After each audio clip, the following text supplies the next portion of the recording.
Voici la préparation des beignets africains, exactement du Congo, qu'on appelle mikaté. Je vous présente mes mikaté Yamoto, mes beignets tout chauds.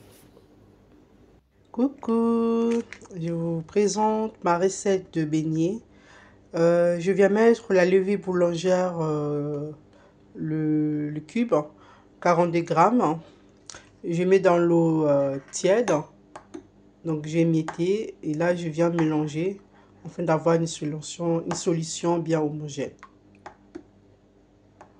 Donc voilà, j'ai bien mélangé.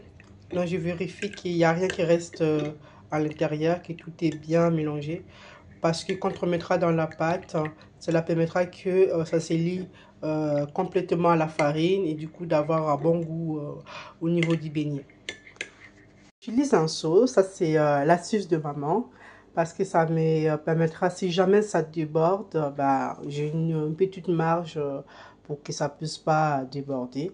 Donc pour la farine, avec le 42 grammes de levure fraîche, j'aurai besoin de 500 grammes de farine. Donc là j'ai pris ma balance pour pouvoir peser, donc j'en aurai besoin pour 500. Donc voilà, je mets 500, à peu près mes 500 grammes de farine. Je vais pouvoir mettre ma levure, le mélange de ma levure.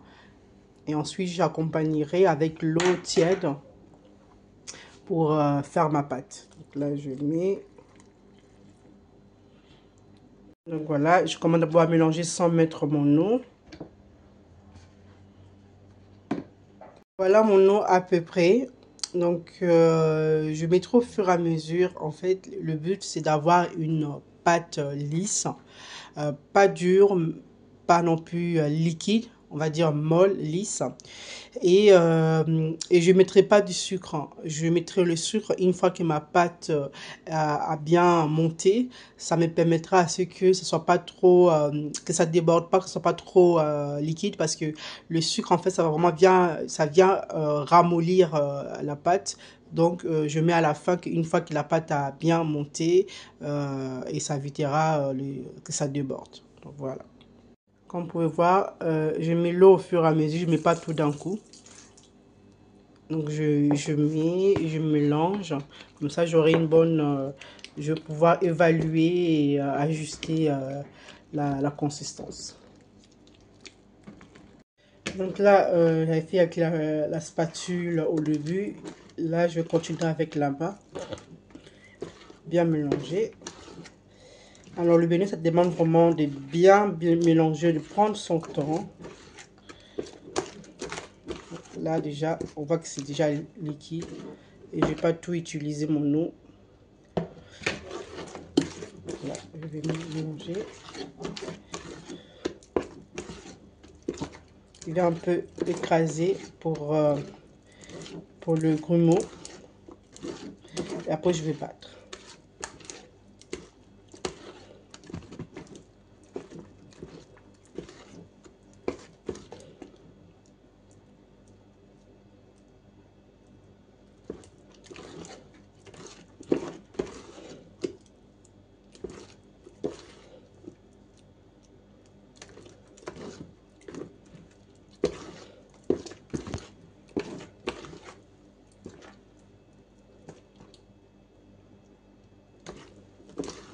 Et voilà, je vais, juste parce que il y a des grumeaux, là je vais pouvoir les écraser et après je vais battre comme ceci.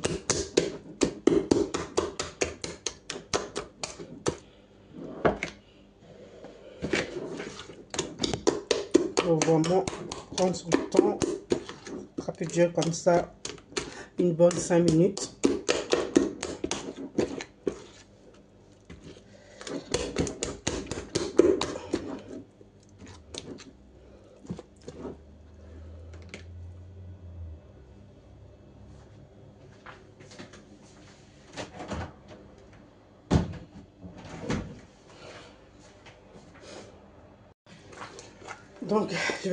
Donc je vais continuer à mélanger parce qu'il y a encore des grumeaux. Je pense qu'on voit bien.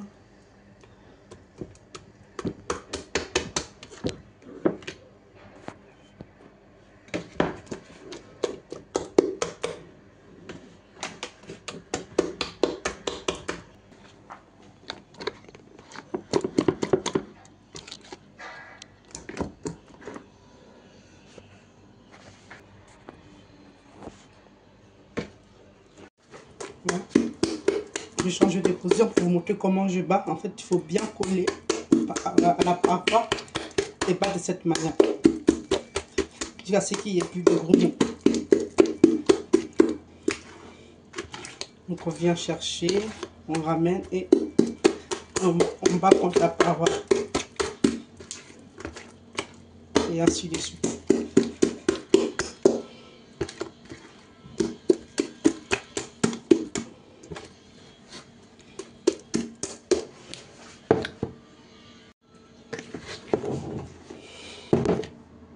Voilà, je viens finir au sol, donc j'attrape avec mes pieds et là je viens mélanger. Il faut plus qu'il y ait de gros mots.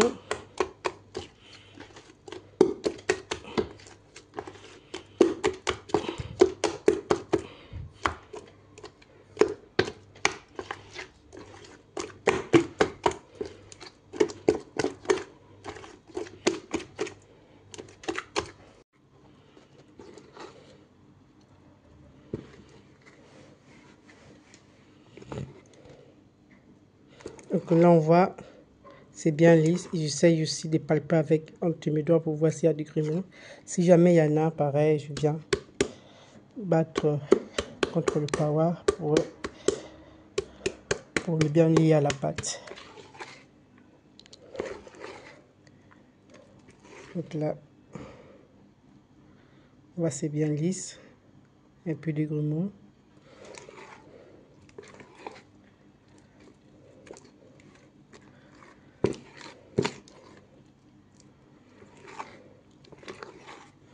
Donc on continue de bien mélanger, ça permettra aussi que la levure pénètre bien dans la farine, que ce soit partout dans la farine, homogène.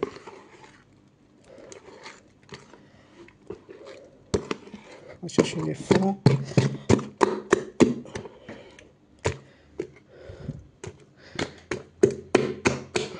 Donc voilà, on arrive à la fin de notre pétrissage.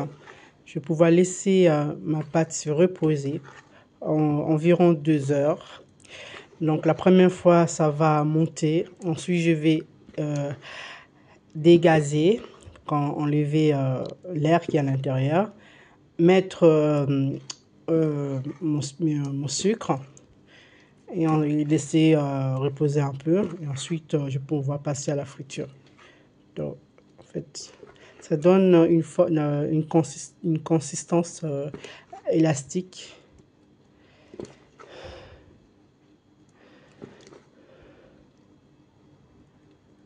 Voilà la pâte du beignet.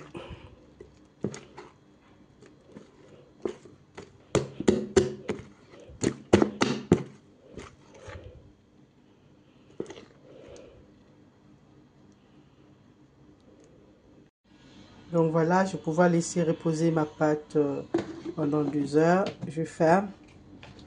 Et là, je le mets dans mon four. Parce qu'avec température bien chaude, la pâte va pouvoir lever facilement. Idéalement, c'est mieux de le mettre dans le micro-ondes. Le micro-ondes, c'est vraiment bien chaud. Et donc, si on a un récipient assez large, donc on met dans ce récipient-là qui va dans le micro-ondes et on le laisse reposer pendant 2 heures. Donc voilà, ma pâte a bien gonflé, bien monté. Tout à l'heure, je n'avais pas monté à peu près la quantité d'eau que j'avais mise, donc je n'ai pas utilisé toute l'eau. Et donc voilà, donc vraiment ajuster la quantité d'eau au fur et à mesure. Donc là, ça a bien monté, c'était presque à la moitié même pas, vraiment en bas du seau, et là c'est au-dessus de la moitié. Donc je vais pouvoir ajouter mon sucre. Je vais mettre pour ça 75 grammes de sucre. J'ai mis mon sucre. Donc j'avais dit, voilà, on va vraiment, j'avais dit 2 heures. Au final, j'ai laissé 3h30 parce que j'avais d'autres choses à faire, mais 2 heures, ça suffit. Donc là, je vais pouvoir bien mélanger et passer à la friture. Là, il y a ma pâte, mon eau pour tremper mes doigts, en fait que ça ne colle pas à la pâte, mon huile. Et là où je mettrai mes beignets avec l'essuie-tout pour enlever au maximum l'excès d'huile. Donc c'est parti. Donc là, je viens faire ce mouvement aller-retour, coller contre la paroi. Et je viens prendre comme ceci. Le pouce pour maintenir. Je me tiens au seau et je prends. Et je viens avec le pouce glisser. Donc ça fait comme ceci. Donc pour l'instant, je mets juste un beignet. Une fois qu'il aura monté à la surface, là, je continue tout le reste. Pourquoi je commence d'abord par un seul beignet? Ça me permettra en fait, enfin que l'huile ne soit pas vierge, que la pâte se mélange à l'huile et du coup, au prochain beignet, le beignet ne va pas se coller à l'huile parce que l'huile aura déjà le parfum de la farine. Donc voilà. Donc là, voilà la première partie de mes beignets. Donc là, je viens plonger la première série de beignets. Ça va tourner tout seul. Ça, il faut espacer le beignet, ne pas trop remplir la marmite. Donc j'ai pris une marmite qui soit pas très large pour ne pas mettre trop d'huile. Donc là, pour la moyenne marmite, j'ai mis 1 litre d'huile. Donc là, ça va tourner. Une fois que d'un côté c'est bien cuit, ça va tourner tout seul. Et voilà, j'ai mis à 7. Et évidemment, la température, on va ajuster. Si à un moment on voit qu'à l'instant même qu'on a mis les beignets et qu'il a commencé déjà à prendre, ça veut dire que la température est chaude, est très chaude. Donc là, dans ce cas-là, il faut baisser juste d'un cran. Donc là, je passerai à 6. Là, pour l'instant, ça va. Ça cuit à un bon rythme. Voilà. On peut aussi utiliser la fourchette pour aider à tourner. Juste secouer de cette manière et ça va tourner tout seul.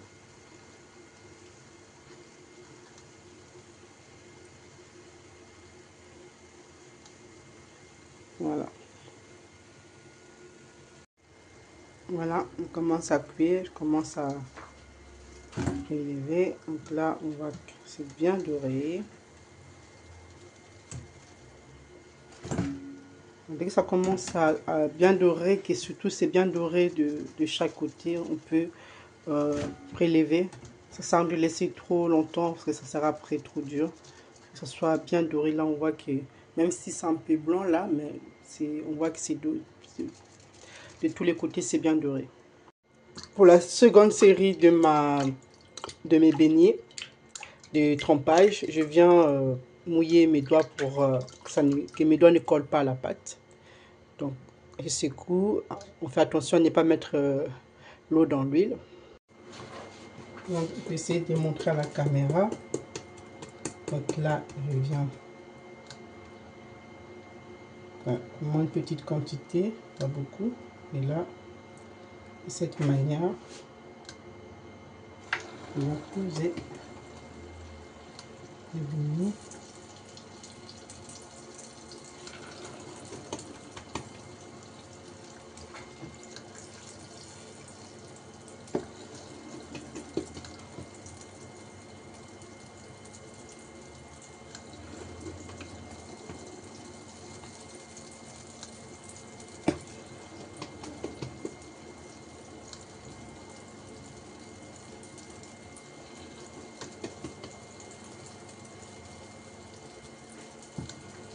J'arrive pas à tourner ma main de manière à ce que vous voyez bien.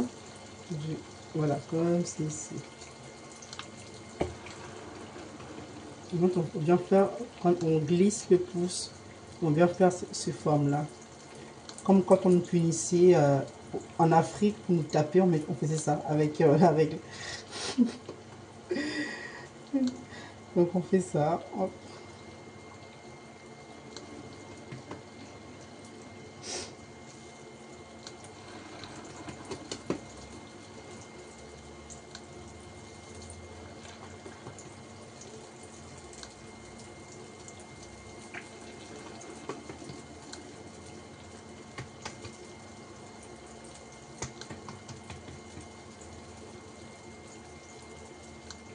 Et voilà.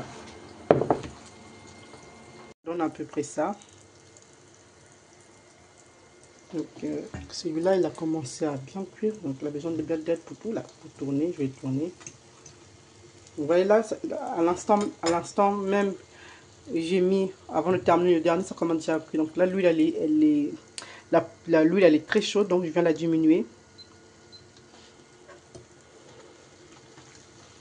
Là, je suis obligé de retourner pour que ça cuise de manière harmonieuse. Voilà.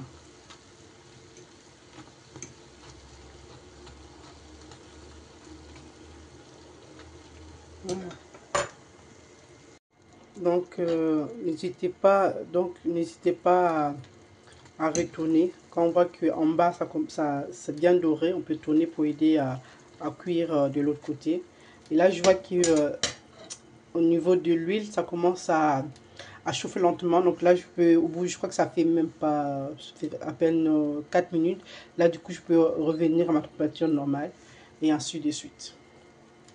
Mais là, je peux commencer déjà à retirer. Ça, voilà, c'est déjà bien cuit, puis tu as commencé à retirer.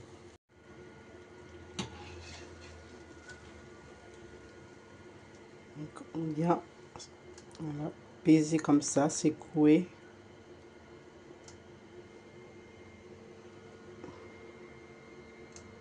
Et voilà.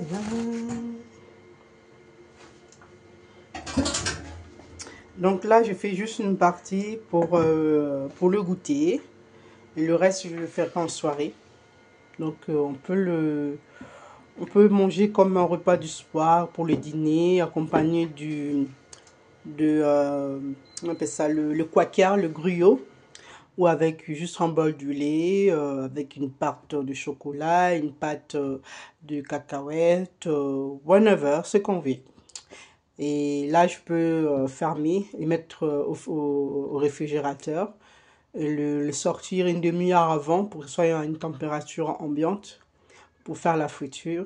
Et on peut laisser également 2 jours dans le frigo. Ça ne se gâte pas pour le cuire le lendemain ou le surlendemain. Donc voilà, voilà, voilà.